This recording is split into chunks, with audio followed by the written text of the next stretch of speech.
আমাদের সমাজের মধ্যে অনেক মেয়ে আছে, কুমারী মেয়ে, তাকে বিভিন্ন জায়গা থেকে সম্বন্ধ আসে, দেখার জন্য আসে, কিন্তু দেখে দেখে চলে যায়, তার বিবাহ হচ্ছে না।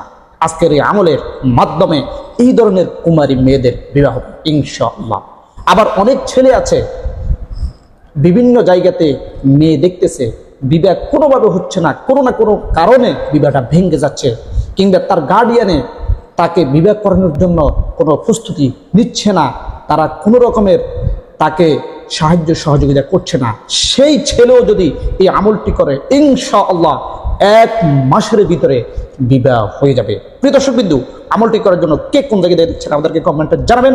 লাইক দিলে আপনারা বুঝবেন আপনাদেরকে অনুমতি দেওয়া হয়েছে। চলুন আমলটি আমরা কিভাবে করব। আমলটি হলো প্রতিদিন ফজরের নামাজের পরে এই ওজিফা আপনি 11 বার পাঠ করবেন।